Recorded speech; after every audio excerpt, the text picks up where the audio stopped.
Warning: the Savage Nation contains adult language, adult content, psychological nudity. Listener discretion is advised.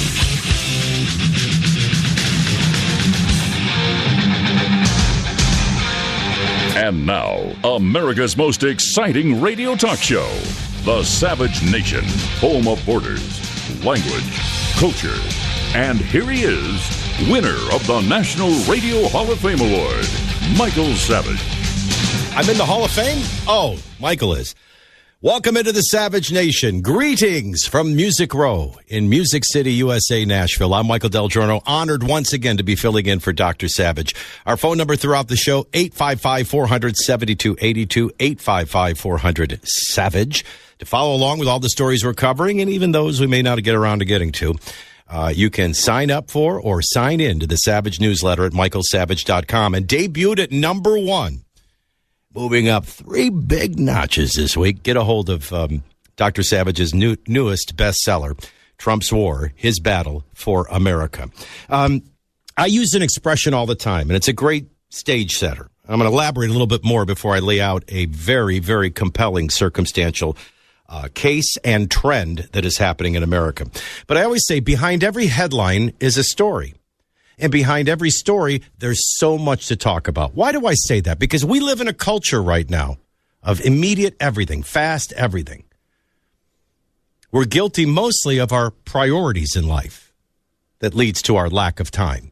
So if you've ever watched My 600-Pound Life on cable, these people have literally dug their grave with their teeth. They are literally eating themselves to death. And they so can't control themselves that their only hope is a gastric bypass surgery. We're literally going to take portions of their stomach or tie a knot and take a normal-sized stomach, let alone an enlarged one of an obese person, and make it about the size of a fist or less.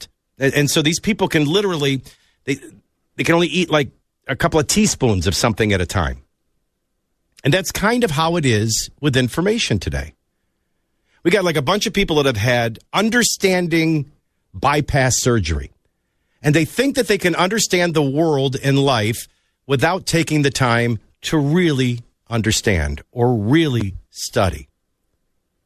And so we live in a headline world, and headline people are very easy to manipulate. But if you have historic context, if you have civic context, if you have current event context, if facts still matter, they paint a far different picture. Now, there's several things that circumstantially I'm going to lay out for you today. And they're all relevant, quite frankly. I mean, out of everything that I'm going to show you, probably the one that I scratch my head the most over are journalists. Because immediately with this Susan Rice story, immediately comes out CNN last night and MSNBC to tell you there's nothing to see here, keep moving. So I want to share the debate of global warming as an example of how this works. When they can't win an argument or win a day or a conversation with facts, they just end the argument, which is what they're trying to do. But don't you ever just scratch your head and say, that goes against everything that a journalist is? What journalist would do that? What journalist would not follow facts, would not go to the story? You know, I often say the man of the year last year was not Donald Trump. It was the hacker. The hacker who had to hack to do the job for the hack journalists that wouldn't do theirs. But what happened to journalists that hear a fact and they don't have a side? They just want a story. And right away, they're out to defend a narrative rather than follow facts to a truth. I often say, when you look at even the IRS scandal, it's far worse than Watergate ever was. And it was clearly done with the intent to control the outcome of an election. So why didn't it lead to somebody waving goodbye at a helicopter like it did for Nixon? And I point to the condition of America, the lack of character. We don't tell the truth, so I guess we don't expect our leaders to tell the truth. We don't live with great moral judgment and character, so I guess we don't expect our leaders to. But it also has something to do with a very biased, dishonest middleman, journalists. I don't think Woodward and Bernstein were driven by their love for George McGovern over Richard Nixon as they were the truth in a story. Now, the great irony of this story with Susan Rice is it doesn't come from Deep Throat in a garage in Georgetown. It doesn't come from the intelligence community. It comes from the media that's been holding the story to protect Obama. Trust me, I'm going to time release all of this, but just follow my analogy. You see, I don't believe in coincidence. I don't think it's a coincidence I'm filling in for Dr. Savage today. I don't think it's a coincidence you're listening right now. Whether you're stuck in traffic, whether you're stuck at home, whether you're sneaking a listen when you should be working, whatever. There's no place I'd rather be today. There's no one I'd rather be talking to than you. And I want to lay this case out in a way that nobody else playing a narrative tug of war would even attempt to. You know why? Because I'm not into narratives and I'm nobody's shill. I only care about facts, and I only care about arriving at the truth. And when I have people say, look the other way, I start looking. When I have people say, trust me, and there's some people that use that as an expression, so I'll give them a free pass. But for the most part, trust can't be asked for. Trust is earned. Trust is proven. And earned through proven. So people that say, trust me all the time, make me the most suspicious. And so what do we have the mainstream media saying? Trust me, there's nothing here. This is just a battle of narratives. And if they can get you, whether you're on the left or on the right, to believe that this is just a battle of narratives, this is just a consequence of a divided states of America, of a very splintered and separate America that's at odds, they've won. They want you to buy it's a narrative war so that you never pursue the facts. I was once laying out just another segment on the radio. And I happened to be getting ready to interview in my particular town the most famed defense attorney. This guy's good. This one woman went and shot her husband and killed him. Didn't even deny doing it. And he got her off. I mean, this guy's good. And I think if I remember correctly, I was interviewing him over his latest defendant, which was a judge that was masturbating while on the bench and presiding over cases using a pump. It was a crazy story.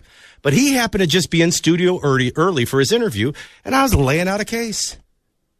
Because I very much believe, this is why I respect Dr. Savage. I actually believe we're in the courtroom of public opinion right now. I actually believe that this is talk radio, a last bastion of truth in America for those who have ears to hear. For those that have a big enough mental stomach to eat more than a bite at a time. So I finished my thing, and yada, yada.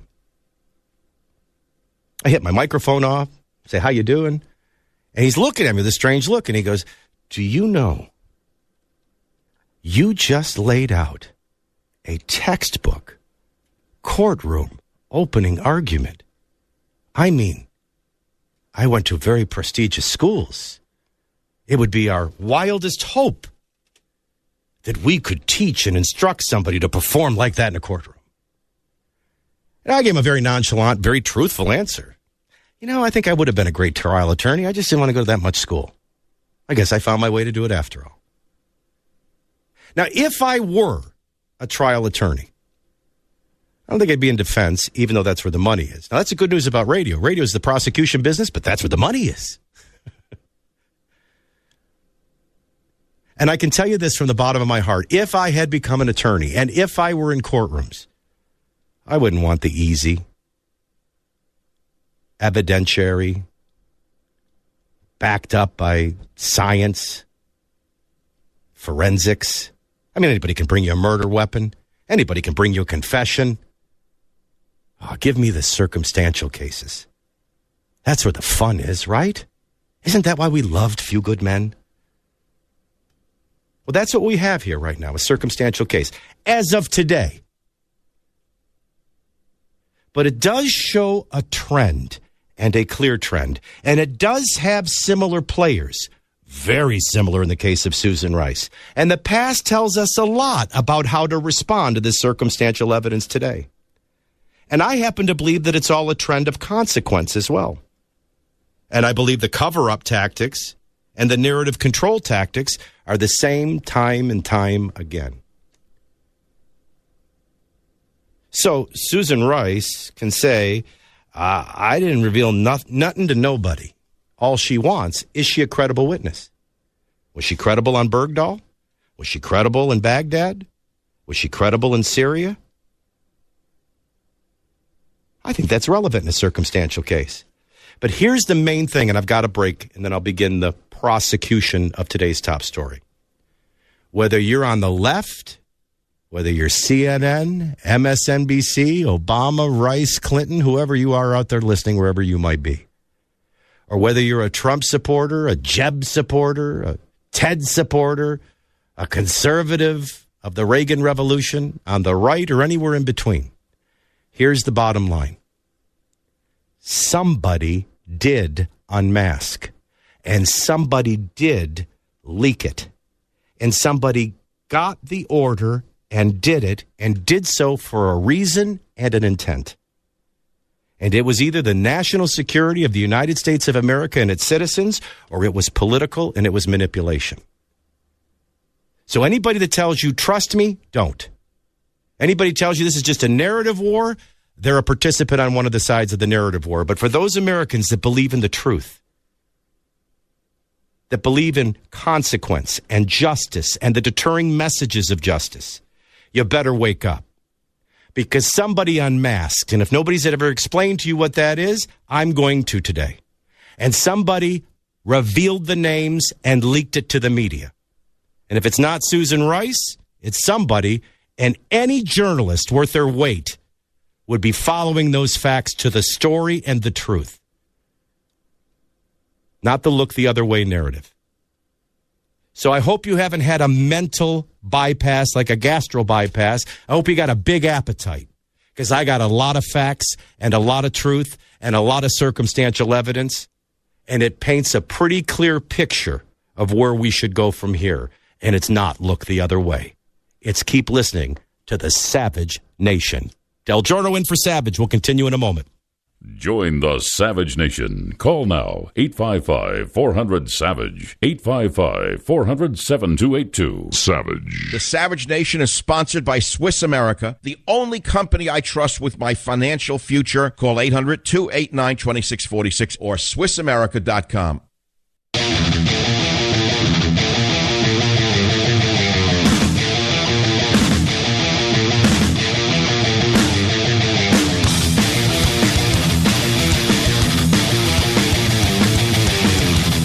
Welcome back into the Savage Nation. I'm Michael Del Giorno from Nashville, Tennessee, in for Dr. Savage. 855-400-7282, 855-400-SAVAGE. Obviously the big story. All eyes turn to Susan Rice, thanks to the leaks. And by the way, leaks not from a deep throat, but leaks that originate from a Bloomberg reporter and a New York Times reporter that apparently had the story and have been holding it to protect the Obama administration. So did Susan Rice, the great liar of liars when it came to the Benghazi attacks, is she responsible? Well, just to kind of restage, we said, look, somebody, narratives aside, partisan politics aside, divided America aside, somebody unmasked and somebody leaked and someone was given the order to and for a certain intent. Now, we should follow the facts and find out. That's a no-brainer. But what we have from the left is an immediate suspicious defense, which I'm going to address a little bit later on. But first, I want you to understand what's at stake. Now, I'm sure as a Michael Savage listener, you're very educated, but you never know who might be peeking in and listening today. So as a quick review, what is this masking and unmasking? I mean, this isn't Phantom of the Opera, right? Well, as a nation, we have the legal right to, and we do, wiretap members of other countries. And it's for the purpose of your national security. We live on one earth with a bunch of people, and some of them are enemies. Now, I like to use this analogy because if you've never been shrimping, it's really not rocket science. You get out on a hot, sunny day in the water, and if you know how to do your nets and keep them from getting tangled and weigh them right, the net goes into the water, and then you just troll really slow. And you drink beer, and people tell stories about their dysfunctional relationships. And when it gets heavy enough, you go, time to pull, and you reel in the net. Now, lucky for you, you never go order a shrimp platter and get a license plate, or order a shrimp platter and get a sheephead fish.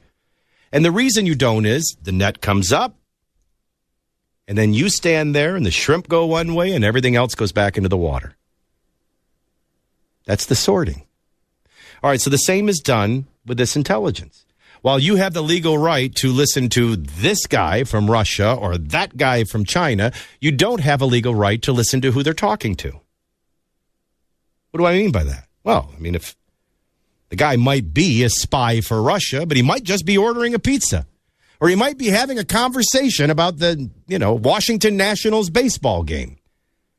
And nobody has the right to know the identity or see the person he was talking to unless they're relevant to the investigation.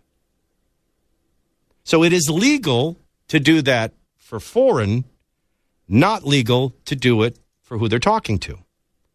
So what has to happen? Well, somebody has to unredact it. Somebody has to unmask it, and somebody has to identify it.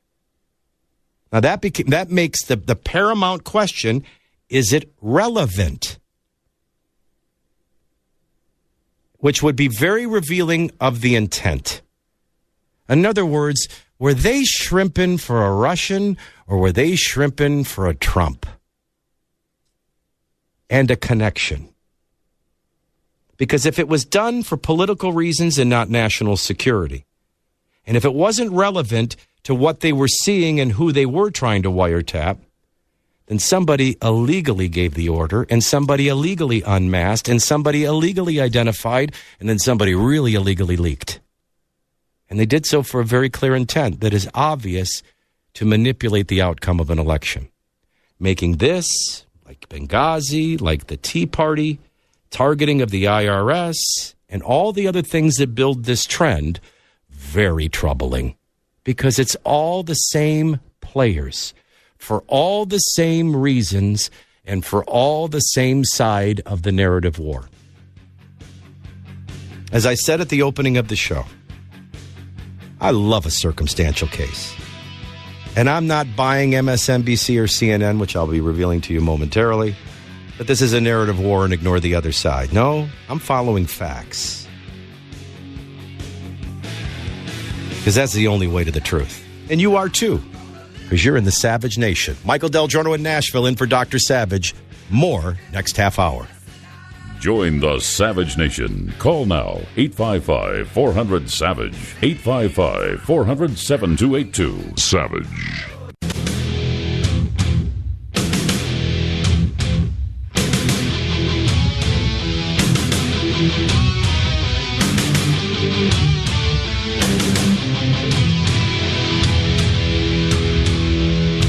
Eight 855-400-SAVAGE, 855-400-7282 is the phone number. This is the Savage Nation. I'm Michael Del Giorno from Nashville, Tennessee. Proud to be sitting in for Dr. Savage today. You can get all the latest daily headlines by signing up or signing in to the Savage newsletter at michaelsavage.com. Debuted at #1. Time to get and order your copy of Michael's new bestseller, Trump's War, His Battle for America. All right, so now the story leaks that Susan Rice did the unmasking and did the leaking. Well, I got to tell you something, just to kind of quickly review. I'm nobody's shill, all right? Donald Trump has had some pretty bad moments as president of the United States. I think in his draining of the swamp, he doesn't realize there's a lot of Republicans he shouldn't be trusting and draining too. And that led to the debacle and the botching of actually repealing and replacing Obamacare. Just as an unbiased person who's not defending or criticizing, he's the president of the United States, and regardless of everybody's narratives, he won the election. And he won it fair and square. So there's a delegitimizing of Trump that is not fair. I think Chucky Schumer, and I think the last time I filled in, I brought this up, said something very revealing, and this was during all the confirmation hearings. And he actually said, I think we're doing a real service to the American people by vilifying Trump's nominees. Now, what a strange thing for a senior senator to say. That's his service to the United States Senate, vilifying a fair and square new administration's nominees to the all-important agency heads for his cabinet. Of course, vilifying is to speak or write in an abusive and disparaging manner. But he goes on to elaborate. Do we hope we could hope of, to force a withdrawal of this person or that person? Yeah.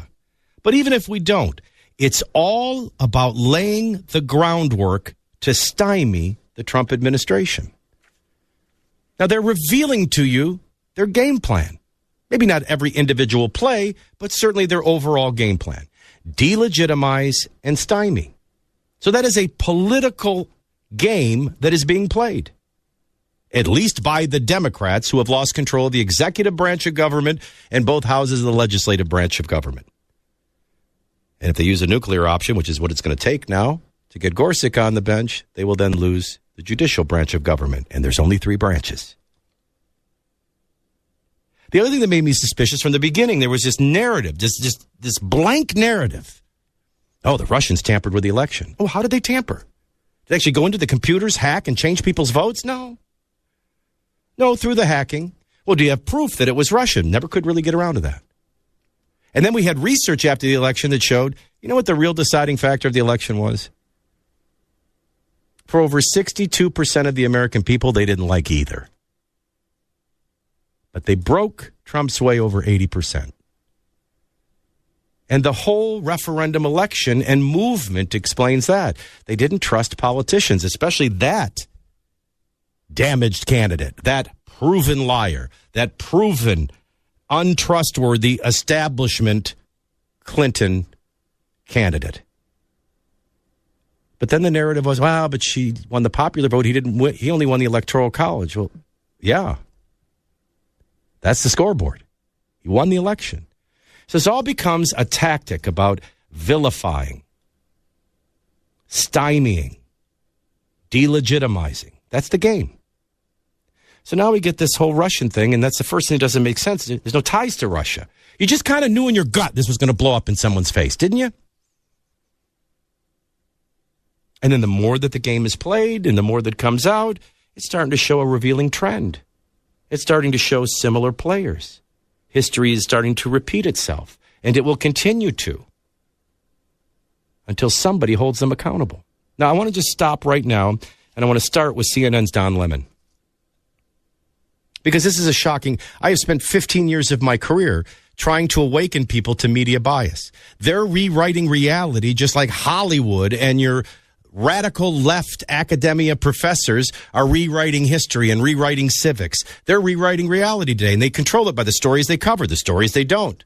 The angles they choose, the angles they don't. The people they'll interview, the people they won't. The quotes they use, the quotes they won't. It used to be a game, and it used to take somebody like me to explain it. But now I am seeing such a brazen level of bias. What you're going to hear Don Lemon do is not report. He's not going to deliver a news story to you. He's going to give you a prepared response. And I don't know if it's in our clip, but he actually ends with, are you kidding me? I wouldn't insult your intelligence and even cover this story. It has been 1 month since the President of the United States falsely tweeted that former President Barack Obama wiretapped him. 1 month later, the White House and the President are still trying to make a lie true. And they're using the President's Twitter account, the White House press briefing podium, and right-wing media to do it. Today, it's a claim that President Obama's former National Security Advisor, Susan Rice, unmasked the names of Trump associates.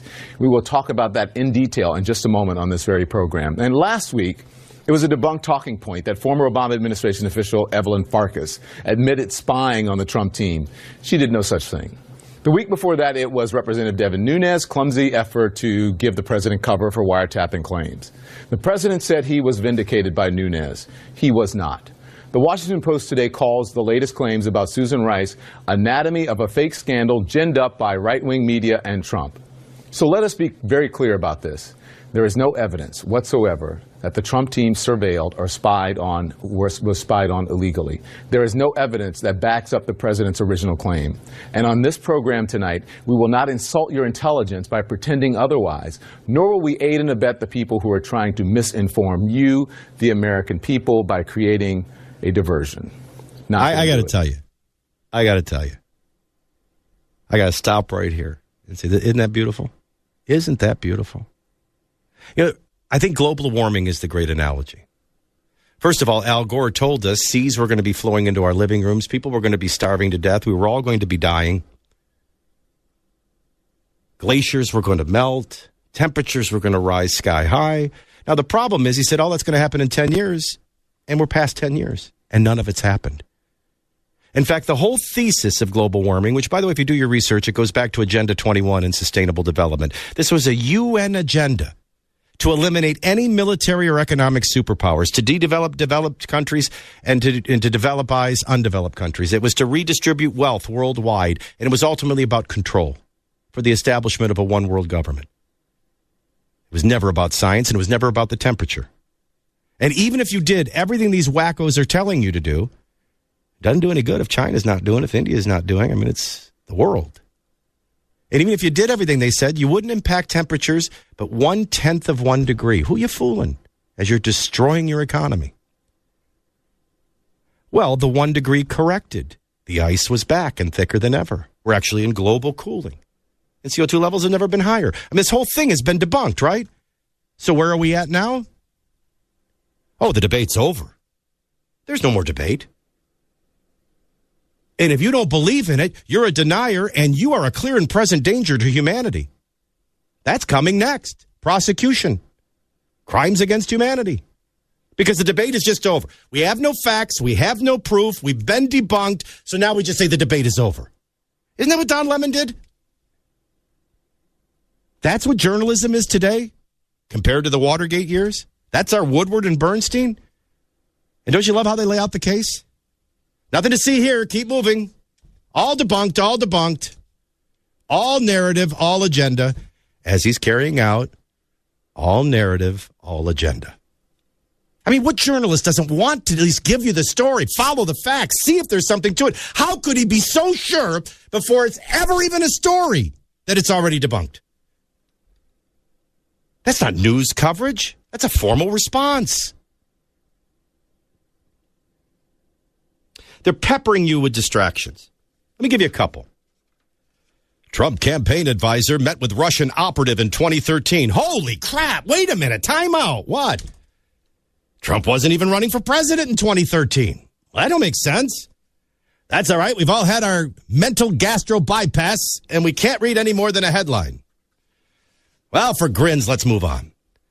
Court filings show that Carter Page, who was a foreign policy advisor to Donald Trump's presidential campaign, met with a Russian intelligence operative in 2013, long before Donald Trump was ever a candidate, and gave him documents about energy industry issues. The operative, Victor Podobnia, I think is how you say it, was one of 3 men charged in connection with a Russian spy ring.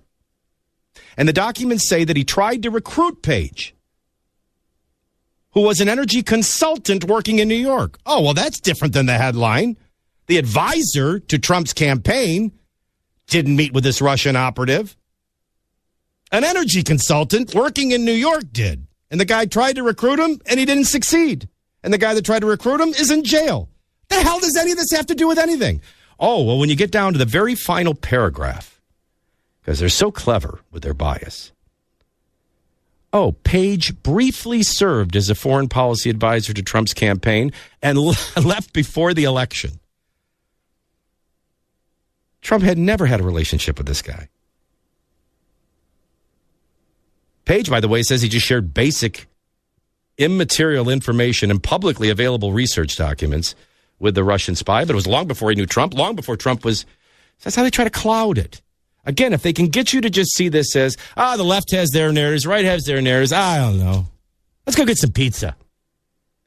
Did you hear Charo got voted off of Dancing with the Stars? Gucci goo.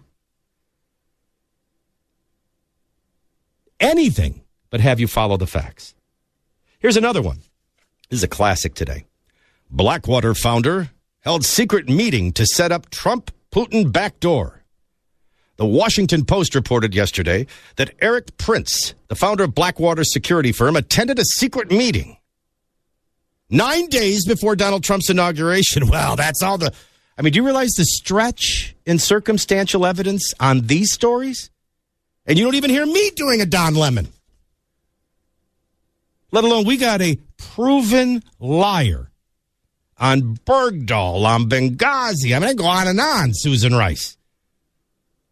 Always the chosen liar for the Obama administration, following the same pattern and the same agenda and the same intent. But this one, look at how circumstantial, and nobody has a problem believing this. 9 days before Trump's inauguration, he apparently met with a Russian close to Vladimir Putin. I mean, of course, we immediately understand that this is to establish a back-channel line of communication with Moscow. Now, even though the meeting's agenda is unclear, the report says that the United Arab Emirates arranged the meeting and did so to see if Russia would agree to curtail its relationship with Iran. Prince, who now heads up the Hong Kong-based security firm, Frontier Services Groups, was a high-dollar Trump campaign donor. Oh, well, then that settles it.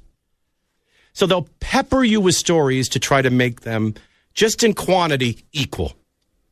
You ever notice how whenever there's something really revealing that comes out, boom, there's a bombshell of other stories the very next day? And the goal is to get you to think there's just a narrative war going on. Don't bite. No, there's truth somewhere. And there's facts that will lead it to you. And you have dishonest middlemen as your brokers.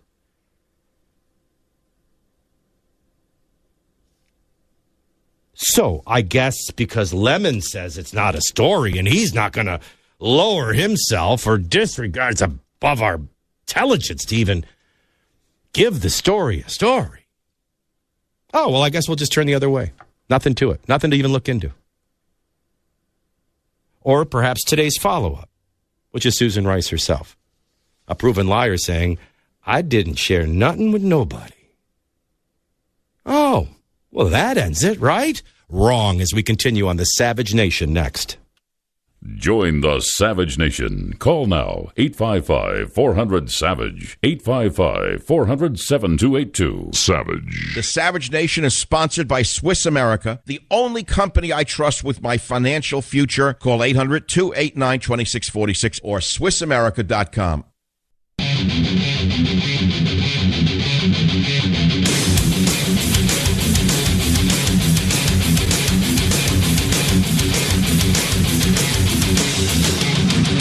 You're listening to the Savage Nation. I'm Michael Del Giorno from Nashville, Tennessee, in for Dr. Savage. 855-400-7282, 855-400-SAVAGE.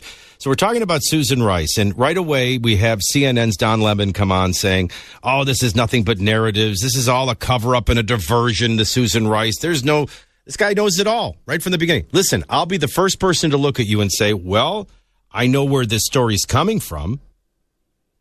And I know where the person who leaked it said he got it, and it wasn't from the intelligence community.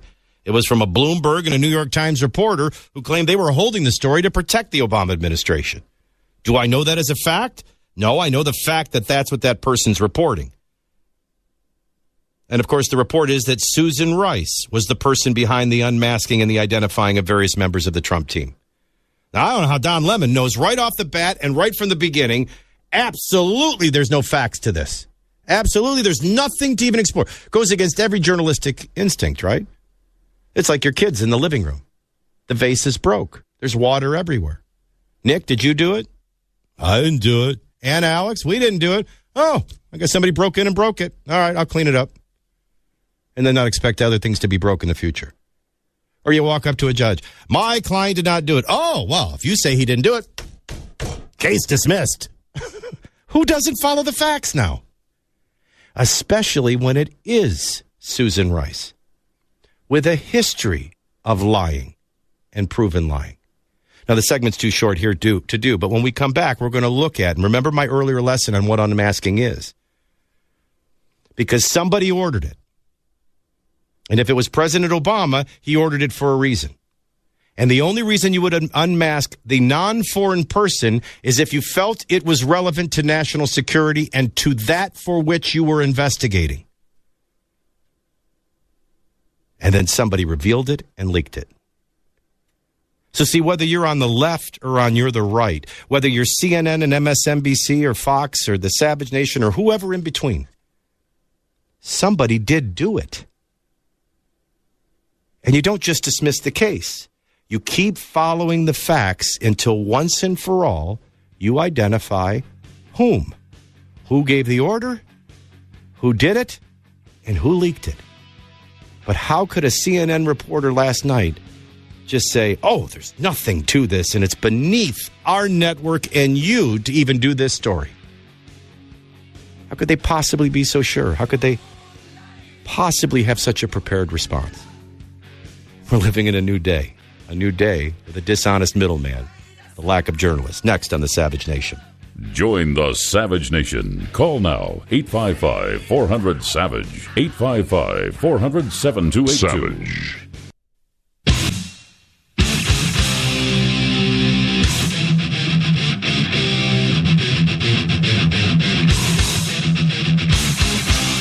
Warning, the Savage Nation contains adult language, adult content, psychological nudity. Listener discretion is advised.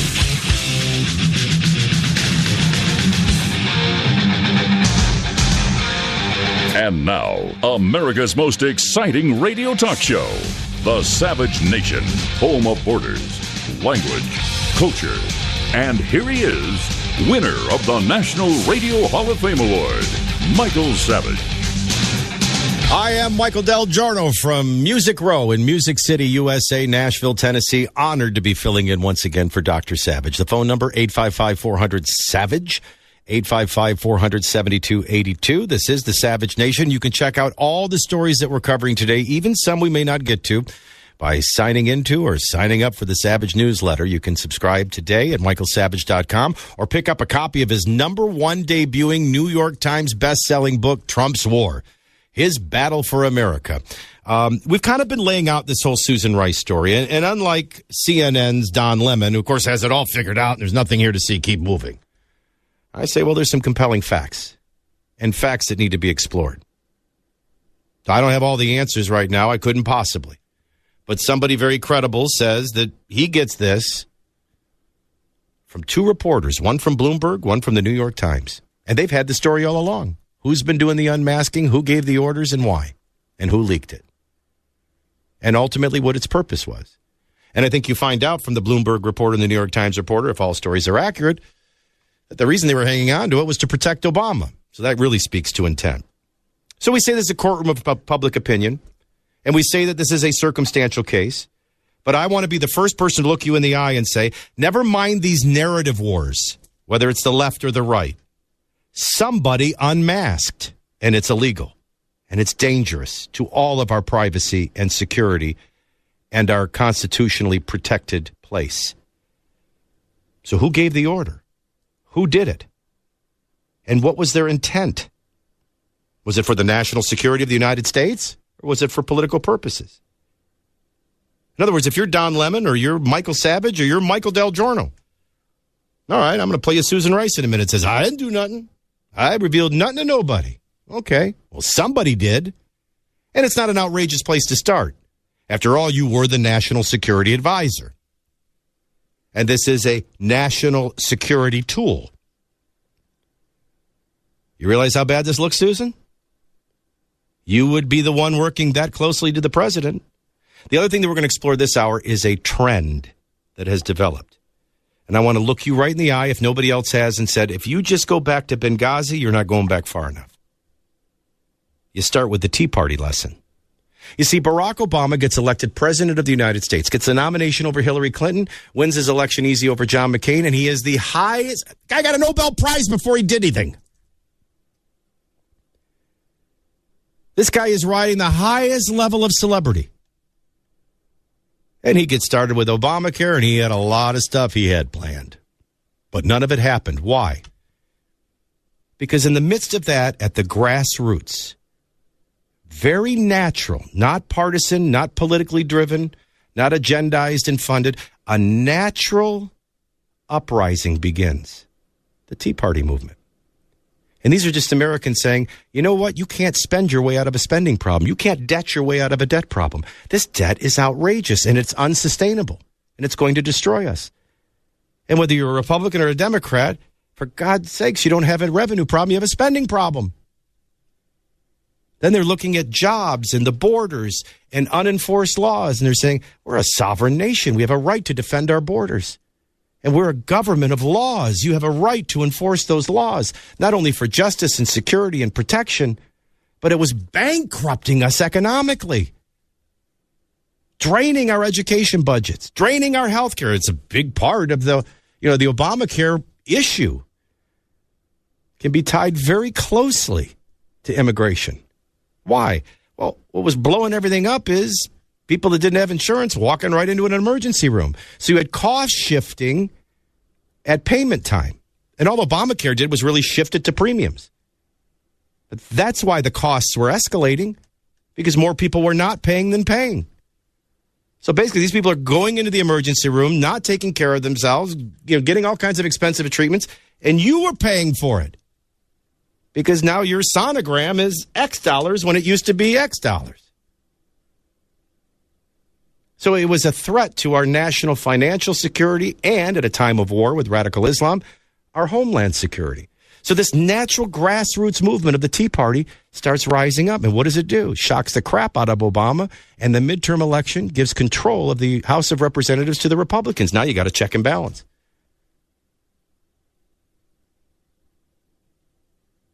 Well, Barack Obama sits down and he says, I ain't dealing with this in my reelection. The hell happened? And that's when somebody gives the order and somebody starts harassing. Why were they harassing Tea Party nonprofits? They wanted the names of people that were giving. They wanted to start identifying so that they could attack and discredit. And they wanted to cut off funding. That was purposely targeting to manipulate an outcome of a presidential reelection campaign. Way worse than Watergate. Shulman, scot-free. His replacement, Stephen Miller, resigns scot-free. Lois Lerner, she's enjoying all your benefits. No one ever held accountable. Let me tell you, this trend begins with the Tea Party and the targeting of the Tea Party, which, as I told the producers earlier, and you should know, still is continuing. Not only was nobody held accountable, nobody has still to this day stopped it. But that's the beginning of a pattern. So then you go to the president's reelection, and he's in Charlotte, North Carolina, accepting his nomination for reelection of president of the United States. And what does he tell the American people? Bin Laden's dead. Al-Qaeda's decimated.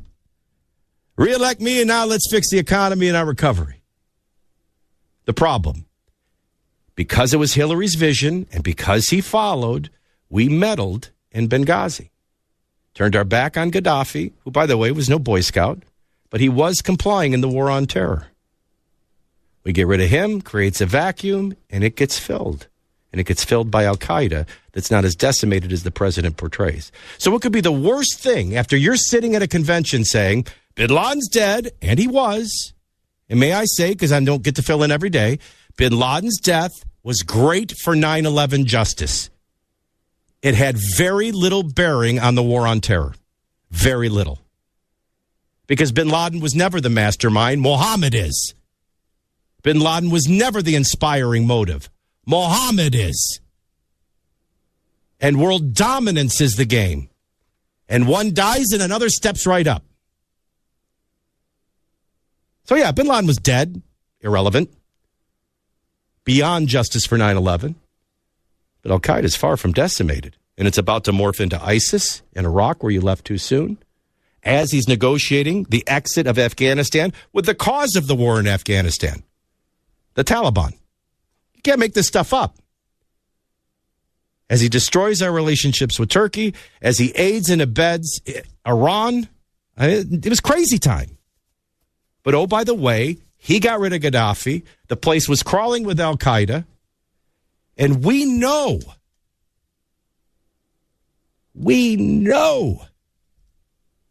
because Ambassador Stevens was writing, because he wrote in his journal that a CNN reporter picked up in his burned out compound. He was writing for weeks.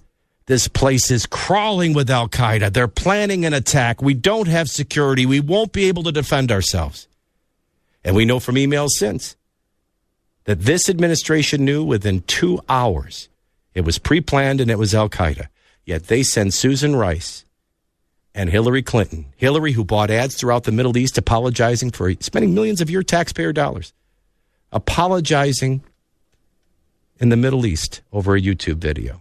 Susan Rice goes on all the talking head shows saying it was about a YouTube video, and it was all a massive cover story and cover up. Why? It didn't match their narrative. Al-Qaeda was supposed to be decimated. The war was supposed to be over.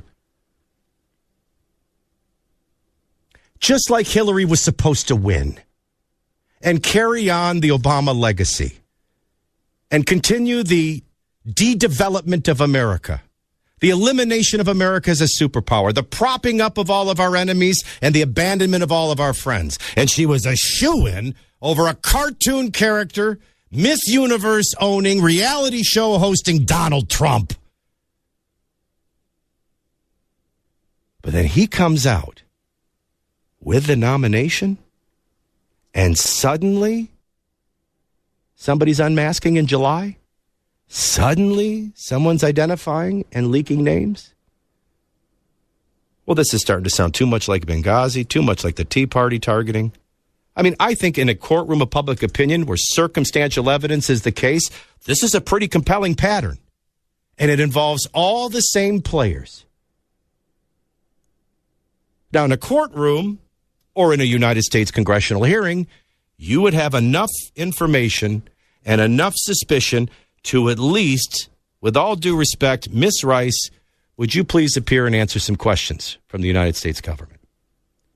But you know what Susan Rice would like to do? Not appear before the United States congressional hearing. She'd like to appear before her friends at MSNBC and then just deny it, and that supposedly ends it. 3 pieces of audio from Miss Rice as we continue on the Savage Nation next. Del Giorno in for Michael Savage. Phone number 855-400-SAVAGE. Join the Savage Nation. Call now, 855-400-SAVAGE, 855-400-7282. Savage. The Savage Nation is sponsored by Swiss America, the only company I trust with my financial future. Call 800-289-2646 or SwissAmerica.com.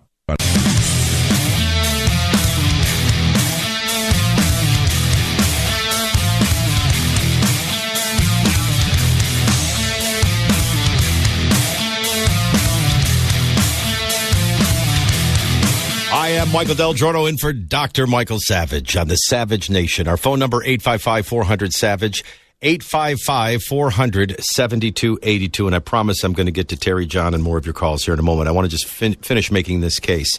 We live in the United States of America. We live in a constitutional representative republic. We live in a government of laws. And if laws have been broken, it's up to congressional hearings to find out. But that isn't how we play life like it's some kind of a tabloid, some kind of a reality show. So this is a very serious allegation that a former ambassador who got caught lying and delivering a cover story to the American people and then got promoted to national security advisor and would most naturally work closely with the president. And if anybody did any unmasking or ordered any unmasking or leaked any unmasking, of course it would be her. So it's all very logical. Not for CNN, of course. They're outraged. This is beneath their network to even, and beneath you for them to even cover this story. I mean, they're on an absolute rampage. Actually instructing their viewers to ignore the story. Journalistically, I've never seen anything so brazen in my life. And so the accused, Susan Rice, not before Congress, which is a legitimate hearing to have, answers a few questions for MSNBC. Soundbite number 1. Did you make more requests to find the identity of Americans who had been picked up in incidental collection? I'm not asking you the substance, which I know is classified, but were there more instances where at the tail end of the administration that you felt you had to make those requests to follow up on the raw data you were looking at? Andrea, I really can't be particular about the pace because understand that over 8 years, for me and others who served, it was not uncommon. In fact, it was necessary at times to make those requests to find out the identity of U.S. officials on every topic under the sun when it seemed relevant. I don't have a particular recollection of doing that more frequently after the election, for example, than doing so before. I wasn't born yesterday. I know this is common. I know this is common throughout American history. We saw it happen and abused for political purposes leading into World War II with Roosevelt. We saw it certainly with J. Edgar Hoover.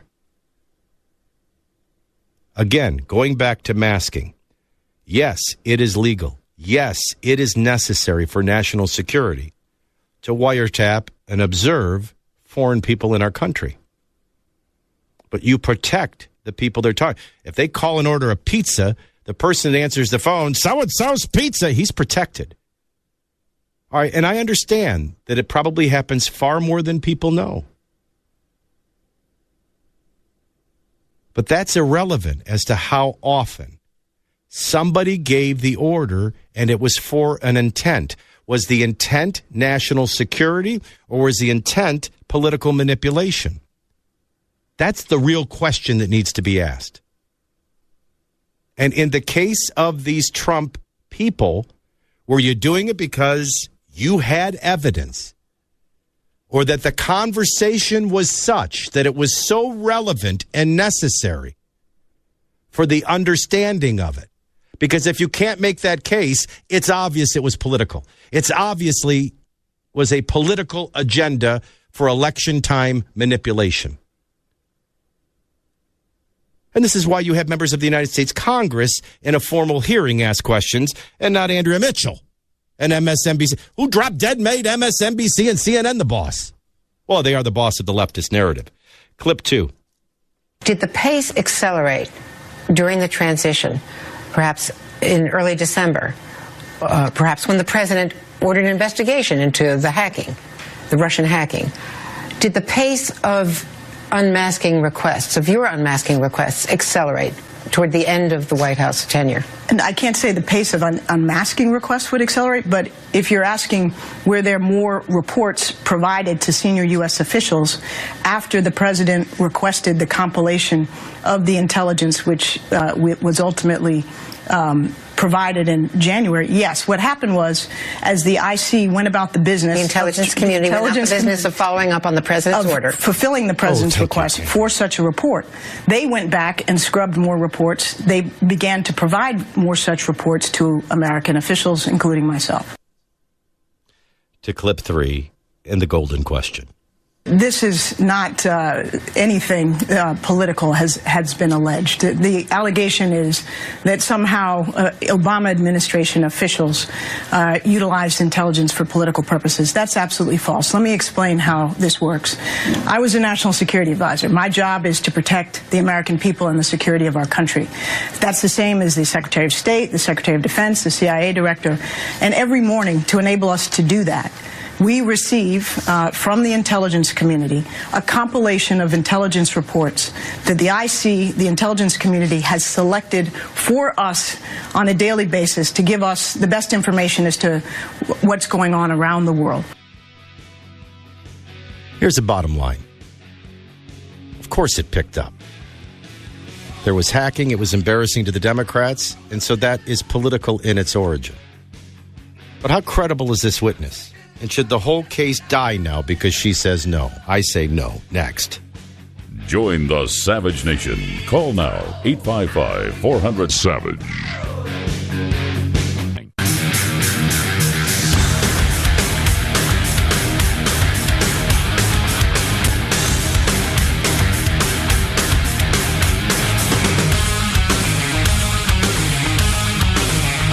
We are back on the Savage Nation. I'm Michael Del Giorno from Nashville, in for Dr. Savage. The phone number, and we're going to get to your calls momentarily, 855-400-SAVAGE. I want to conclude this segment on Susan Rice. I think the place to interview Susan Rice is before a congressional hearing, not with MSNBC and Andrea Mitchell.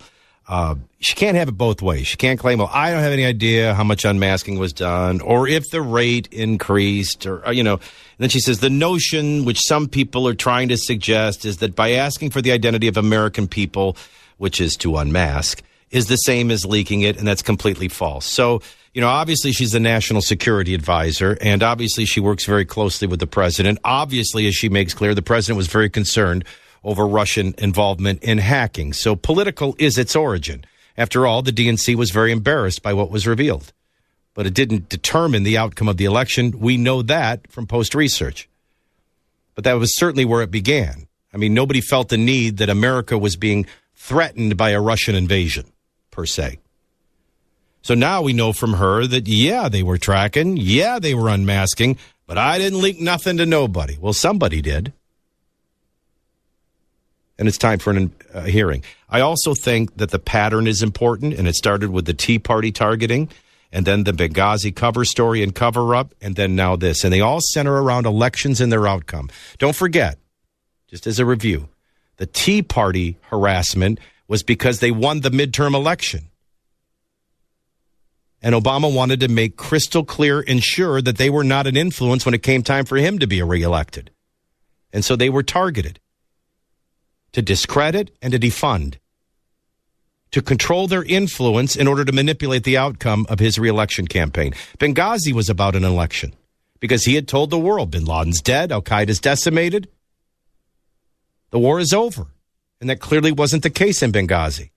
Clearly it was a mistake to remove Gaddafi. Clearly Al-Qaeda was fine and still filling a vacuum, and the place was crawling, and it was a pre-planned attack. So what did he do? What did Hillary Clinton do? What did Susan Rice do? Told a lie. And we can prove that now through emails. They knew immediately within an hour it was a planned attack and still told people for weeks. It was a spontaneous reaction to a YouTube video. Why Hillary even spent millions of dollars. So now here's Susan Rice basically saying, I'm the national security advisor, like the Secretary of State and the President of the United States. This unmasking happens. And yes, that's my job to keep America safe. No, your job isn't your protection. Your track record is the concern. This is the same Susan Rice, and I could run down the laundry list, that would tell you that Syria wasn't a civil war. It was a reaction to global warming. That was a Stanford speech. The same person that would tell you there is no military solution to the raging conflict in Yemen. This is the same person that would tell you that Sergeant Bo Bergdahl was a hero and not a deserter and a treasonist soldier, and that led to an administration for the first time negotiating with terrorists and releasing very dangerous people from Guantanamo Bay. And do we have the Susan Rice clip ready for, I think it was 18 or whatever it was? Her fantastic story of Benghazi. Play First that. of all, let's recall what has happened in the last several days. There was a hateful video that was disseminated on the internet. It had nothing to do with the United States government. So a proven liar is telling you now, look the other way. Don't confuse unmasking with leaking. And I have no idea how many people we were unmasking or why, or if the pace picked up. Now, the reports are it picked up in July after Trump got the nomination. The trending shows, whether it's the Tea Party first in the midterm election, or Benghazi, the lesson of the re-election campaign, or this when they thought they were losing the easy Hillary win. There's a trend there. There's a circumstantial, real clear trend there. And I think the oddest thing is the way CNN and MSNBC feel a need to not cover this news, follow the facts, but defend these people. It's a brazen level of media bias that I never thought I'd live to see. And so masking is important, and something illegal did happen, regardless of what side of the narrative you're on. Somebody ordered it, somebody did it, and somebody leaked it. And it is more than reasonable to have Susan Rice appear before a congressional hearing, not a CNN or MSNBC hearing. Next question is, what say you at 855-400? So before we move on to other topics, 855-400-SAVAGE, 855-400-7282 is where we find Terry listening on WABC in New York. Terry, welcome into the Savage Nation. There you go. Hey, Terry.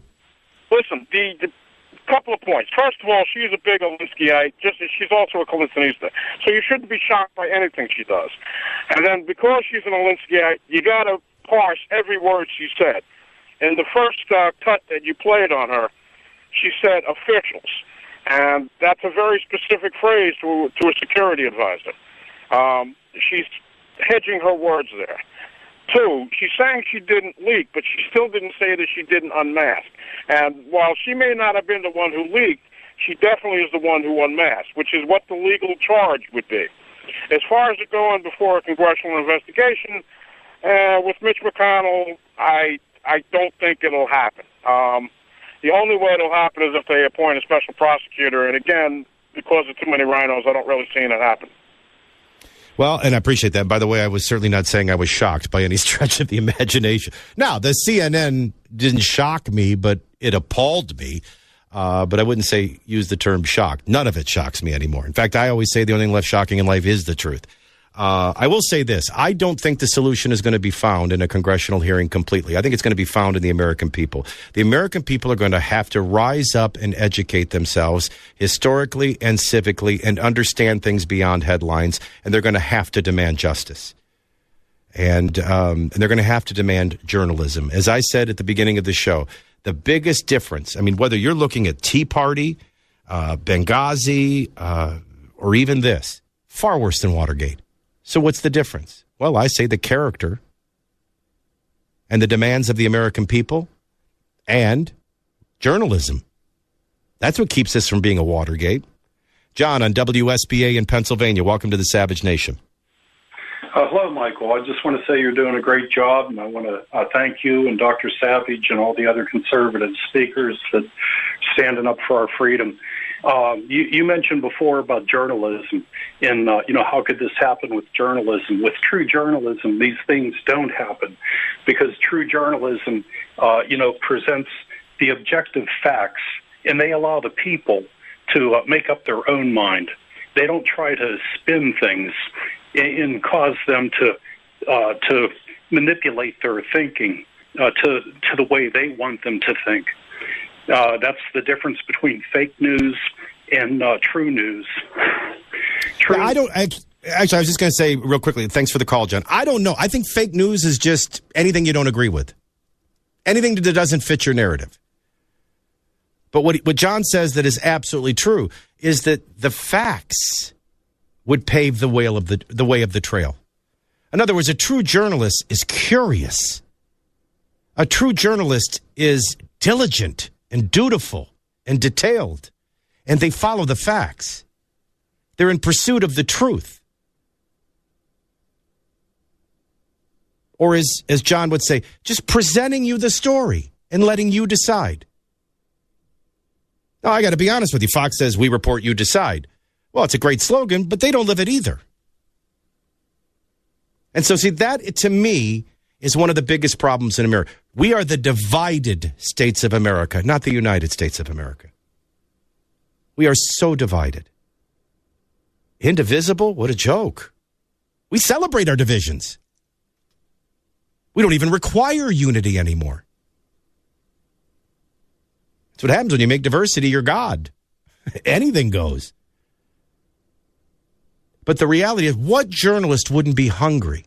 I mean, I have never heard of such a thing. As the story breaks, can we, I know you want to move on, but back in Dallas, can you play the clip?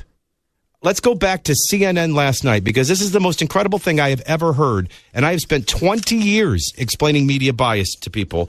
But let's go to CNN last night, because here's a reporter basically saying, this is not a story. Don't listen to it. Don't believe it. In fact, we're not even going to cover it. I've never heard anything like it. Play it. Lemon. It has been 1 month since the President of the United States falsely tweeted that former President Barack Obama wiretapped him. 1 month later, the White House and the President are still trying to make a lie true. And they're using the President's Twitter account, the White House press briefing podium, and right-wing media to do it. Today, it's a claim that President Obama's former National Security Advisor, Susan Rice, unmasked the names of Trump associates. We will talk about that in detail in just a moment on this very program. And last week, it was a debunked talking point that former Obama administration official Evelyn Farkas admitted spying on the Trump team. She did no such thing. The week before that, it was Representative Devin Nunes' clumsy effort to give the president cover for wiretapping claims. The president said he was vindicated by Nunes. He was not.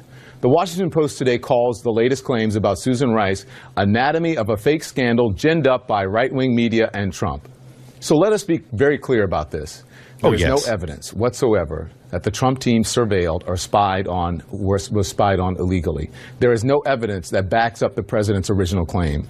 And on this program tonight, we will not insult your intelligence by pretending otherwise, nor will we aid and abet the people who are trying to misinform you, the American people, by creating a diversion.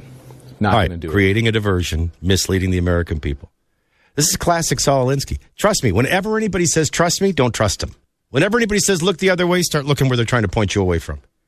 They're always revealing what they're doing as they attack the other for doing it. You see, you don't understand.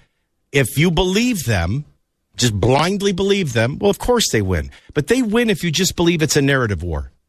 The right's got its narrative, left's got its narrative. No, somebody unmasked this. Now, Susan Rice telling you I did the unmasking, but that doesn't mean I did the leaking. So to his whole narrative that this is not a story, look the other way, don't even investigate it, which is so unjournalistic. How could he be so sure immediately? I'm not even sure, and it's the next day. I'm curious enough, and I see enough of a pattern, and I see enough of a motive, and I see a position with a proven liar that I'd want to, have a hearing. I'm not saying Susan Rice did it in the conservatory with the rope, but I'm saying she lied about Bergdahl. She lied about Benghazi. And I can't even figure out what Don Lemon's thinking. Look, she ain't making any bones about who ordered the unmasking and that she had the unmasking. She's just saying she didn't leak it. And then I shared earlier with you the other stories that are out there floating. And of course, they don't debunk those. They just want to cloud it. They win if you just think it's a narrative war, because you never pursue the facts and where they lead.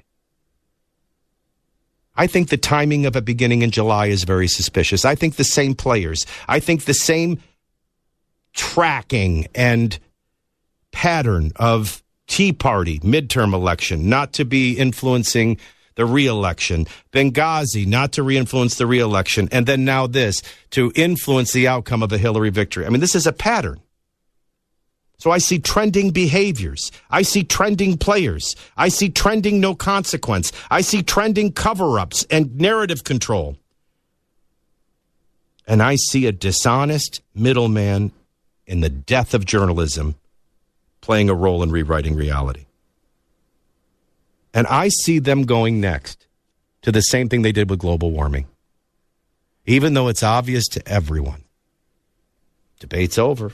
And anybody that is still debating is a potential criminal against humanity. Got to move on to other stories, but something stinks to high heaven. I just want to be the one to remind you. Somebody unmasked, and somebody did it for a specific reason, and somebody leaked it. And if it's not Susan Rice, that doesn't end the story. We just press on to who it was. But that hasn't been the pattern. There was never consequence for Schulman, for Miller, or Lois Lerner in the targeting of the Tea Party. There was never consequence for Hillary Clinton or Susan Rice again over Benghazi or Bergdahl. Will there be consequence this time? I'm kind of with the listener in New York. It's all a charade when you got politicians involved. But when the American people rise up and know that the law matters, if you think, listen, nothing more dangerous than moral relativism. It can impact your eternal destiny. But legal relativism is chaos in a banana republic. And the American people better rise up and stop it, because as you can see, if you don't, it's not going away. More of your calls and more stories on the Savage Nation. Del Giorno in for Dr. Savage next. Join the Savage Nation. Call now, 855-400-SAVAGE, 855-400-7282. Savage. The Savage Nation is sponsored by Swiss America, the only company I trust with my financial future. Call 800-289-2646 or SwissAmerica.com.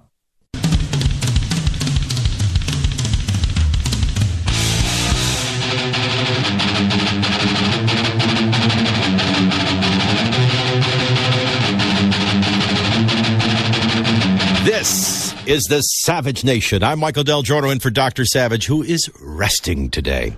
Well, I think we've pretty much prosecuted the circumstantial case of Susan Rice. We are going to move on in the next hour to a couple of other things, like illegal immigration being down. Imagine that you could actually encourage behavior or discourage behavior just by enforcing the law.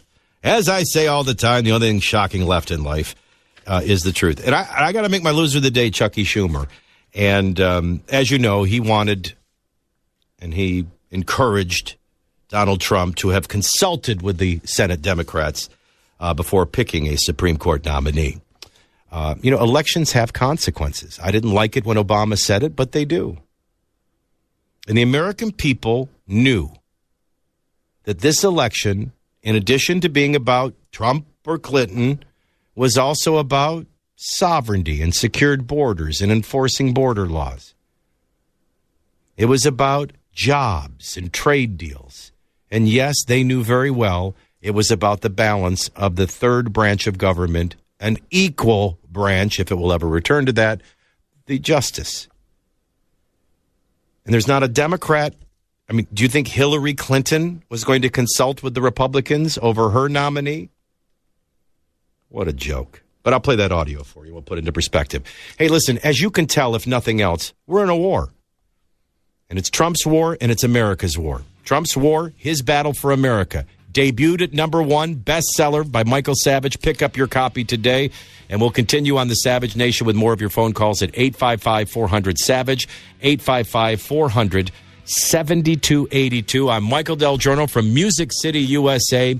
Happy to be sitting in for Dr. Savage with you on the Savage Nation. More in a moment. Join the Savage Nation. Call now, 855-400-SAVAGE, 855-400-7282. Savage.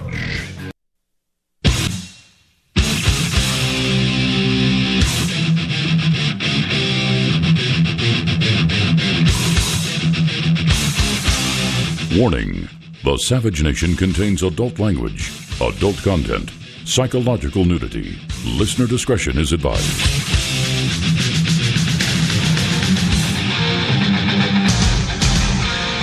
And now, America's most exciting radio talk show, The Savage Nation, home of borders, language, culture.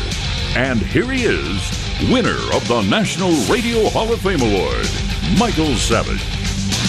This is the Savage Nation. I am Michael Del Giorno from Nashville, Tennessee. Proud to be filling in for Dr. Savage, who's resting today. 855-400-7282 is the phone number. That's 855-400-SAVAGE. Don't forget to pick up a copy. Debuted at #1. I wrote a book one time. I think I sold 3,000 copies. Unfortunately, 2,500 of them were bought by me. But Dr. Savage, once again, debuting at #1, still a bestseller. Trump's War, The Battle for America. Pick up your copy today. The cleaning lady's here. Now, see, if this was local radio, we just let her come empty the trash, but she backs off.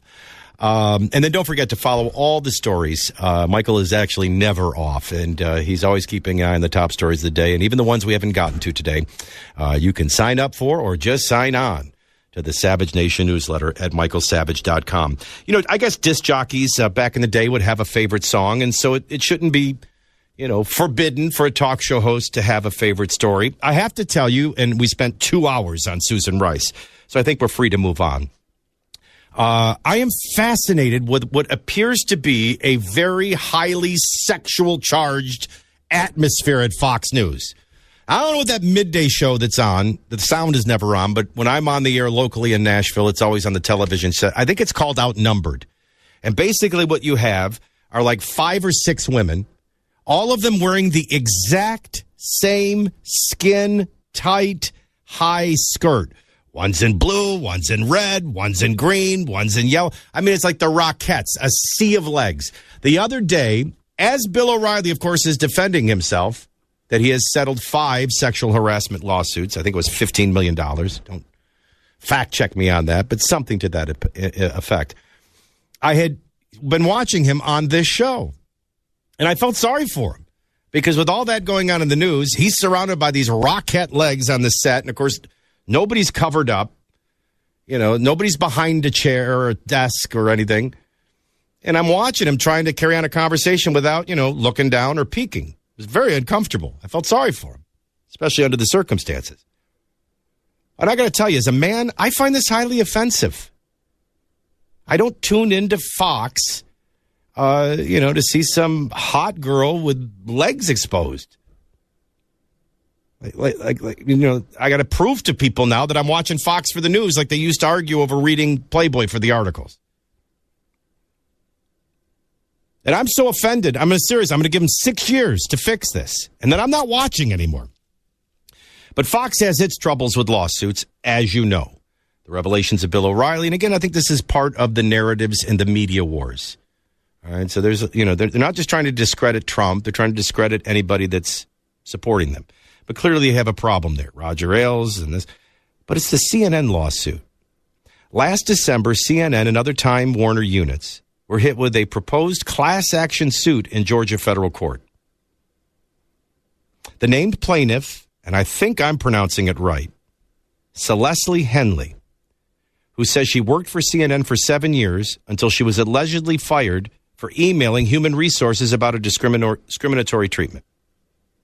Now, unlike the lawsuits against Fox, the one against CNN and sister companies is much broader, claiming, among other things, that African Americans receive lower performance ratings and evaluations. Now, we know from the ideology of the left, and certainly they're the spokesperson for it at CNN. I mean, you just have to love where facts take you, right? As Hillary or as Bernie Sanders or any of these other people are telling you, equal pay for women. None of them were paying women equal. They weren't paying women equal at the Clinton Foundation. They weren't paying women equal when she was a United States senator. So here's CNN, right? And of course, it has to be simply because they were African American. I mean, it can't be because of their actual performance. That just doesn't fit their ideology and narrative. That's a big problem. And this is a big problem for them, like Obama, that like to claim a superior role in reaching and serving that group and being a champion for that group. So CNN and its sister companies claimed more broadly that African Americans receive lower performance ratings and evaluations, that there are dramatic differences in the pay between similarly situated employees of different races, and that the promotion of African American employees is blocked by a glass ceiling. The complaint cites hiring and advancement statistics while alleging that African American employees have endured slurs from their superiors, including, hey, it's hard to manage black people. Who'd be worth more, black slaves from times past or new slaves? I mean, this is bombshell stuff. I mean, am I the only one that sees this? I mean, it is Trump's war. And it's his battle for America. But, I mean, we're all in this boat together, all right? So you can't say, like, it's Captain Smith's war. We're all in the Titanic. And there's not enough boats. But it is a war. And there are other battles going on. And that's why I made my first 2 hours the thesis. Listen, I don't know if it's Susan Rice, but I don't know how Don Lemon knows it isn't. And I don't know why he's saying she didn't unmask anything while she's saying, of course I unmasked. That doesn't mean I leaked. I mean, they're all over the road. And I showed you how they're peppering it with other stories that are so debunkable. I mean, they're doing the same thing that they're telling you, look the other way, don't believe any of this. This is just false narratives and cover stories. Well, these are all, of course, the kings of cover stories, right? Whether it's targeting the IRS, whether it's Benghazi, or whether it's this. I mean, Susan Rice, a proven liar, goes on NBC and says, I didn't do any of this. Oh, okay, you're a credible witness. Next. But there is this side battle of those who think they control the narrative, and they shouldn't and they don't. Now, a big solution would be they return to journalism. But they're so in the tank, they're just shills. And so there's this giant tug-of-war. And while they delight when the lawsuits are Roger Ailes, and they delight when the lawsuits are Bill O'Reilly, after all, that might, lift up their shows in prime time. Well, here comes CNN's. Can't wait to see how all of their analysts and hosts bury this story and tell you to look the other way. Also, I want to throw this out for your comments. Illegal immigration down 67% under Trump. Now, we haven't even built the wall yet. But just the notion of there's a difference between illegal and legal immigration. And you can't break into Mexico, and you shouldn't be allowed to break into America. We're a sovereign nation. We have a right to decide who gets in and who doesn't, and the proper way to get in. And we have a right to protect and enforce our laws. Just the notion of that versus 8 years of Obama saying, come on, even if you murder somebody, I'll let you go. Come on, there'll be no consequence. Come on, you'll get things I don't even give my citizens. Well, of course, you got a lot. But when the American people rise up and elect a candidate who clearly says, hey, we're a sovereign nation, and I'm going to build a wall, and I'm going to secure our borders with technology and wall and bodies. We're going to enforce laws. Look what happens before you even do anything. Just a suggestion. It's like when I'm explaining taxation to people. You do realize taxation has two purposes. It is to collect revenue, and it is to create a behavior. That's why you do it. Before anything is even built, illegal immigration across the U.S.-Mexican border has continued to fall. I mean, look at Wall Street. Look at the immigration numbers. I mean, there's more that's happened in these first 90 days than just the failure of the repeal and replace and Obamacare. Thank God it failed. That's a whole other segment. Illegal immigration across U.S.-Mexican borders has continued to fall under the Trump administration, dropping 67% through the end of March. Former border commissioner told Congress on Tuesday that's even bigger than the drop reported for February, when the number of illegal immigrants caught, a yardstick for the overflow, dropped by 40%. Yeah, because for everyone they catch, you know how many got through. It's actually up to 67% in drop compared to last year.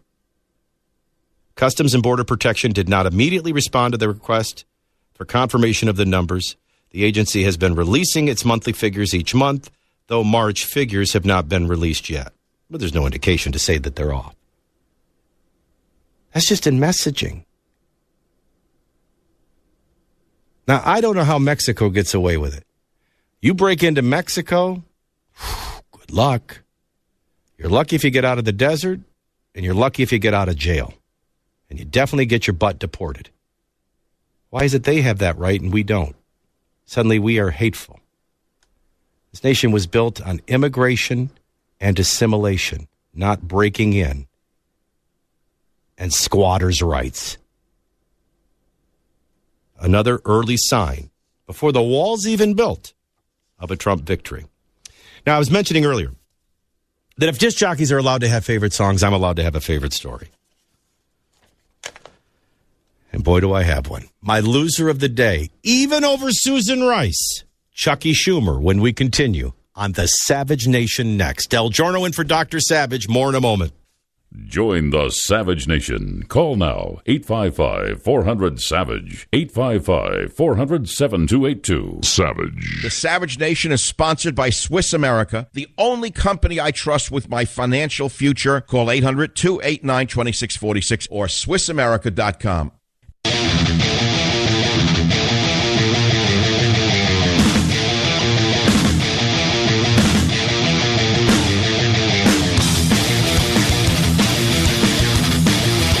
Keep this cranked up for a second, can you guys? That music. You know what this reminds me of? Growing up in Arlington Heights, Illinois, and my dad banging on the door. Michael, lower that music down. It's just the kind of stuff I used to get in trouble for.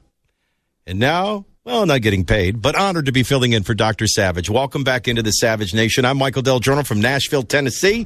Our phone number, 855-400-7282, 855-400-SAVAGE. As I mentioned, I am allowed, just like a disc jockey who has a favorite song, to have a favorite story. And believe it or not, it was a tough call between Susan Rice and Chucky Schumer.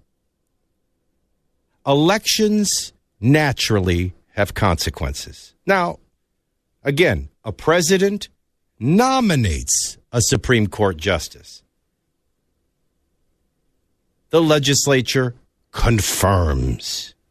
And that's how the three branches interact. Now, I don't know if the left doesn't give us credit enough for our understanding, but I think the American people, and I know because I've seen the polling and the exit polling, they're watching America that can't figure out whether to go in a boys' room or a girls' room. See, the average American knows. You got an Audi, you go in the boys' room. You got an innie, you go in the girls' room. Or just like the head of the ACLU, if you're white, you can't pretend you're black. So they're seeing all of this chaos, and they're able to figure out, well, wait a minute. Why is it I'm dead when my heart stops beating, but I'm not alive when it starts beating? Wait a minute. Why is it a woman can go kill her baby, and that's choice? But if somebody else does it, it's double murder. And so what they're seeing is legislating from the judicial bench. I don't know when we woke up and thought, oh, the country's really run by judges. They're the final say. No, we the people are. And we have 3 equal branches of government. And the way the 3 equal branches work, and I'm not going to insult you with a civics lesson, you're Michael Savage listeners. A president brings forth a candidate for the Supreme Court. The legislative branch grills and then either confirms or denies. That's it. That's the process. And the American people knew in this election what this election was about. And that was a big reason for why people voted and why they swung Trump's way. So the American people have had a say that shouldn't be told to be ignored, not by a sitting senator. But what Chucky Schumer suggests, as if Hillary would do it and as if Barack did it, makes him our loser of the day. So I want to share a couple of things about Chucky Schumer after, but first, my quote of the day, my sound of the day, my favorite story of the day. Ladies and gentlemen, Chucky Schumer on what Trump should have done in nominating a Supreme Court justice. Let's have the president consult members of both parties. He didn't with Gorsuch. And try to come up with a consensus nominee who could meet a 60-vote threshold. That's what President Clinton did with my friend, the senator from Utah, in selecting Justices Ginsburg and Breyer. It's what President Obama did with Merrick Garland. Of course, we realize a nominee selected this way would not agree with many of our views. That's true. But President Trump was elected president, and he's entitled by the Constitution to nominate. But Judge Gorsuch is so far out of the mainstream that the Washington Post said his voting record would place him to the right of Justice Thomas. Well, if the Washington Post said it, that trumps the Constitution. Don't forget, this is Chucky Schumer, as I shared with you earlier. The same Chucky Schumer said, you know, we think we're doing a great service to the American people. Really, what's that service? We're vilifying all of Trump's nominees. Now, at that time, it was Labor Secretary. But, I mean, this is another nominee, Gorsuch, right? And by the way, there is such a thing as the English language, and words have meanings. Vilify is to speak or write in an abusively disparaging manner. But then he goes on to elaborate. He says, listen, you know, we hope we can force the withdrawal of a nomination, but even if we can't, it's all about laying the groundwork to stymie the Trump administration. Is this because he didn't talk to Democrats, because he didn't let the Democrats pick his nominee, as it's constitutionally his requirement to do? Or is this a part of the vilifying? Is this a part of the stymieing of the Trump administration? You know, yeah, I did the unmasking, but I didn't do the leaking. When you're a proven liar on Bergdahl, you're a proven liar on Benghazi. You're a proven liar on Syria. You're a proven liar on Yemen. And I got news for you. The one person disqualified for standing up and giving us a constitutional lesson on what President Trump should have done to get Democratic support is not Chucky Schumer. Not after he believes that his service to the American people is to vilify any of Trump's nominees. You know, maybe get him to withdraw it, maybe not, win, lose. But in the long run, you're just laying groundwork to stymie the Trump administration. I think that disqualifies you on giving this great Washington Post presentation on Justice Gorsuch and what Donald Trump should or should not have done. That even trumps Rice. Bigger than a giraffe, Chucky. Join the Savage Nation. Call now, 855-400-SAVAGE.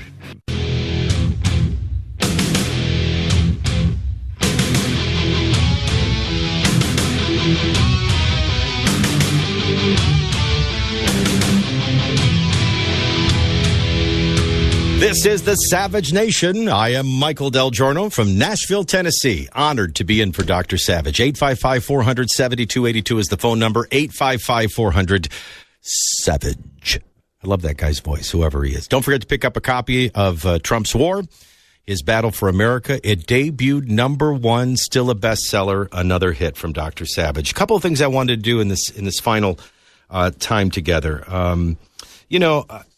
I think it's as simple as, an analogy I shared the last time I filled in, which was probably too much of my dysfunctional childhood. But it's, there's information everywhere. There are voices everywhere. Whom to listen to and where to get your information becomes very important. And so, I do think that somebody was unmasking, somebody was targeting, unmasking, and leaking. And I think they were doing for political purposes and the manipulation of an election more so than the national security of the United States of America and its citizens. And that needs to be investigated and facts need to be followed. And so what you're seeing right now is the death of journalism. And that's important to explore. But I want you to know, to put things into perspective, there's two other things that are going on this week that I couldn't fill in for Dr. Savage. I couldn't have this opportunity to talk to so many Americans and not bring up. And one is the meeting with the Egyptian leader. And listen, this goes back to something I shared filling in for Michael in the past. Only Barack Obama can tell you why he chose his first speech to be in Cairo, Egypt. And only Barack Obama can tell you why he felt a need to apologize for America's past and to prop up like an apologist for Islam, the Muslim life, the Muslim doctrine, and the Muslim agenda. But what only Barack Obama could explain to you is why he insisted on the Muslim Brotherhood being present at that speech at a Cairo university. Because the Muslim Brotherhood was banned and imprisoned and a dangerous terrorist organization in Egypt. Now, they were taking advantage of Mubarak's failures. They were like tapping on people's shoulders saying, Mubarak's not taking care of you. But we will. Oh, you need food? Here's some food. Oh, you need some capital to start a business? Here's some capital.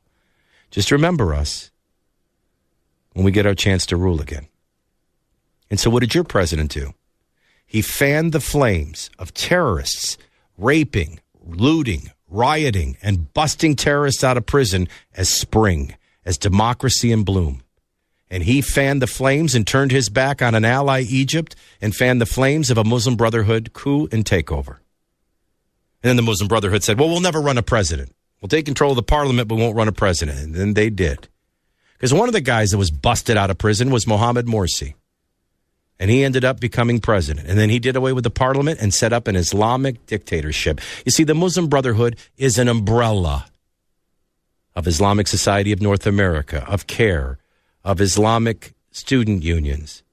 They have infiltrated government, the State Department, the White House. They've infiltrated law enforcement. They've infiltrated the military, infiltrated education, infiltrated science, because that's what they do. And we know what they do because we got their entire game plan in the Holy Land terror trial. It was their plan for a 25-year civilization overthrow. And I got news for you. They're 20 years down the road and they're winning. But it's a new day. And so the Obama administration meets with the new president of Egypt, and one thing is clear. The leadership of the United States government is now once again on the same page as the leadership of the Egyptian government, and that is that the Muslim Brotherhood is a terrorist organization. And they are not to be trusted, and they are to be understood, and they're to be stood against. That's a game changer. I can't tell you how Trump's doing with repeal and replacing of Obamacare, but I can tell you that much is good. Just like I can tell you the border is getting secure, and already we're seeing illegal immigration falling, and that's before we build the wall and enforce the laws. I can look at the Dow Jones and tell you that there's optimism that if this president will get to tax cuts, get to reforms, we're going to have a prosperous economy. But make no mistake about it, there is no bigger game changer than these meetings with Egypt. Now, having said that, and forgive me, kind of spent my life studying Kennedy. I know that's strange for a conservative, right? You do realize that when Kennedy ran against Nixon, he was the thoughtful conservative, and Nixon was the liberal. That's how much the Democrat Party has changed, how much America has changed. But anyway, I digress. If you go back to Vienna very early in the Kennedy administration, and don't forget, Khrushchev thinks he's dealing with Kennedy's father. So he thinks he's got an appeaser. And Khrushchev is just a disrespectful, out-of-control bully, yelling, lecturing. I mean, going on and on and on. I remember Muhammad Ali's fight when he used rope-a-dope. Just let George Foreman punch himself out. till he's got nothing left, and then knock him out. Great strategy. Well, Kennedy just sits there, this whole meeting in Vienna. Now, we know this from Khrushchev's son. I would actually make the case, not Khrushchev's son, I will tell you we found a way out of the Cuban Missile Crisis because of this meeting, a meeting you never hear about. So Khrushchev is thundering away, bullying, belittling Kennedy for the entire meeting. Kennedy's not saying a word.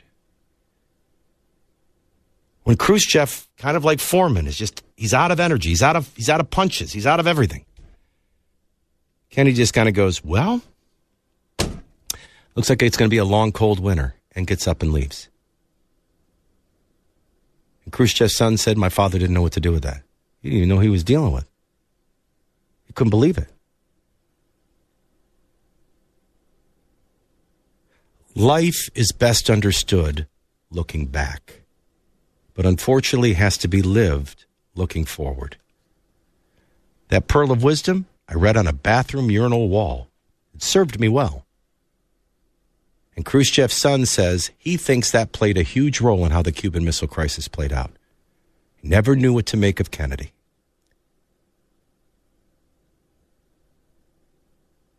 Your president, whether you love him or don't love him, is the head of our government. He is the commander-in-chief. He's the head of the executive branch of government, and he's the president of the United States. And I'm telling you, he's got a meeting with China this week that I say is exactly as important and critical as Kennedy's meeting with Khrushchev. And it will impact our time and all time. Not easy. He's going to have to look China in the eye and talk about trade and manipulation of the dollar. He's going to have to look China in the eye and say, you don't fool me, we had a Korean War. Somebody pushed us back and it was you. And if you can't control North Korea, we're going to control it. Now the really sticky part. When you hear people say, why are they talking about sanctions against North? Haven't we sanctioned North Korea to death? Yes and no. Because the loopholes in all those sanctions are in China. And so this meeting with China this week is about, I'm going to tighten up these sanctions. And there's going to be no loopholes. I mean, there is a real potential conflict brewing here.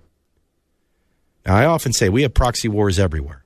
If you don't think there's a proxy war between the United States and Russia right now being played out in Iran and Syria, you're a scriptural moron, a geopolitical moron, and not a very good student of history or reality. And if you don't realize whatever North Korea has, Iran has. Whatever Iran has, North Korea has. And if Russia is backing Iran and Syria, that puts them on the table. And if China is backing North Korea, or we're going to have to tighten things up on China in order to control North Korea, gang, I mean, did anybody play dodgeball, shirts and skins, basketball, kickball on a playground? We're picking teams here. And you better wake up. And as for North Korea, they have the advanced centrifuges. They have the enriched uranium. They have the ability to build a weapon of mass destruction. Delivery systems we used to laugh and make fun of. But they're going further and further, and they're more accurate and more accurate. Now the question is, can they put a payload on that missile and still get it that far and still get it that accurate? And then who sits in the room, the wise owl that tells us exactly how much time that's going to be? Now, Donald Trump will tell you, we can't allow this. They're 3 years away. Maybe. Maybe we're 1 year away. But I can tell you this meeting with China, as Donald Trump would say, huge. It's huge. So you are a very educated, maybe the most educated audience listening to any one talk radio show in America today. I want to look you in the eye and say, for the meeting with Egypt.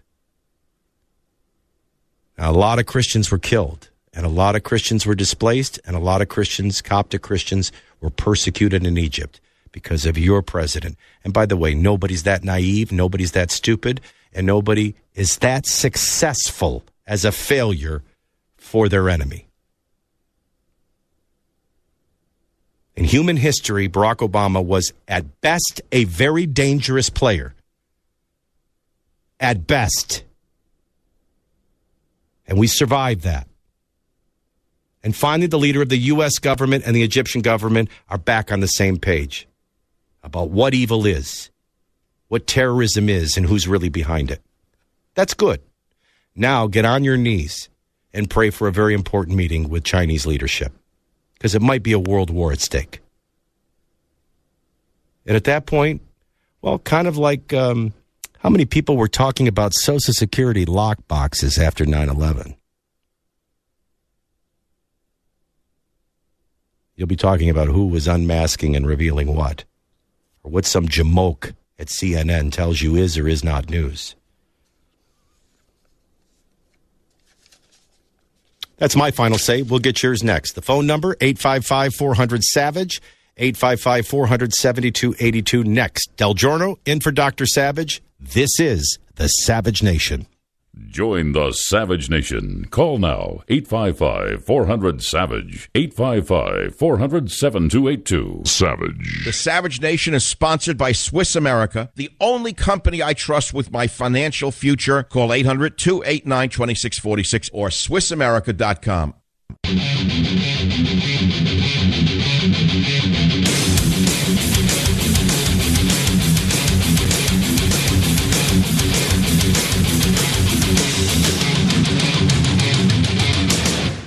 Welcome back into the Savage Nation. I'm Michael Del Giorno in Nashville, Tennessee. Honored to be in for Dr. Savage again today. Don't forget to pick up his book, Trump's War, His Battle for America. Debuted at #1, still a bestseller. And for all of the top stories, because he's never really off, sign up for or sign into the Savage newsletter at michaelsavage.com. Obviously, we talked a lot about masking, what it is and why it's important. And somebody had to give the order, and somebody had to unmask, and somebody had to leak. And so while the left and the right want to make you believe this is a narrative war, no, it is actually an illegality and a fact, and somebody better find out whom gave the order, who did the unmasking, and then who leaked it. Now, we know Susan Rice did the unmasking, so I don't know why CNN's denying that. She's just saying, I didn't do any of the leaking. But there's a pattern here. Sure, it's a circumstantial case at this point, but these are the same players, and there's trending behavior. So just as they targeted the Tea Party after the 2010 midterm election, just as they targeted the Benghazi cover-up going into his reelection, now with Hillary, and they presumed that they would win, comes this. Now, the question was the unmasking and the leaking done for national security? Or was it done for political manipulation? I think there's more than enough to have a hearing with Susan Rice. And it should be done in a congressional hearing, not MSNBC. Because of the trending, because of the players, because of the lack of consequence that continues to be the result of each of these cases, because of the similar cover-ups and narrative control, and because of the dishonest middleman, the death of journalism. I want to end with this story. The National Center for Family and Marriage Research at Bowling Green State University set out to compare the last of the baby boomers, of which I am, the final year of the baby boomers. And so what they did was they compared 25 to 34-year-olds in 1980 to 25 to 34-year-olds in the latest numbers that they have, data from 2015. What'd they find? In 1980, two-thirds of 25 to 34-year-olds were already married. 1 in 8 had already been married and divorced. In 2015, just 2 in 5 millennials were married, and only 7% had been divorced. Are young Americans killing marriage? What do these numbers really result in? What do they really tell us? Because there are so many factors, right? I mean, some of us would make the case, wait. After all, I am not, trust me, I had the worst 20s of any human being ever living. The nicest part about not living in Tulsa anymore is I don't know anybody that remembered me from then. I was a much different human being after 30. And so people always say, wait, you'll know yourself. You'll be better prepared. I think that there are moral reasons for this. There is a decline in moral and Christianity in America. Therefore, marriage is viewed as a partnership and not a covenant. And covenant biblical marriage is different from cultural marriage. God's involved, and the two become one. And no matter how immature or mature you are, it works its way out, and you just get stronger and stronger and stronger. And you wake up like me someday, completely manipulated and controlled by a woman, and you don't mind. That was a joke. But I couldn't tell you where I end and my wife begins, or where she begins and I end. We have literally become one, outnumbered by our children and at war. But there is this issue of our millennials less socially mature because of all the social media interaction. Really is a fascinating poll. Are now we waiting longer because, quite frankly, we're not as moral and we're having sex? So there's no rush. I think there's probably a lot of that. But isn't it amazing? This is going to be my final point. I promised there was one. Culture changes.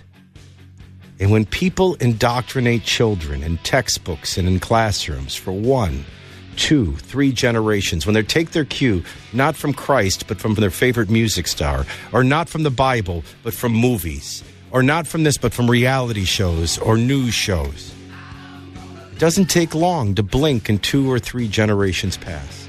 And the next thing you know, it's not so much the state of marriage as what is marriage and who decides.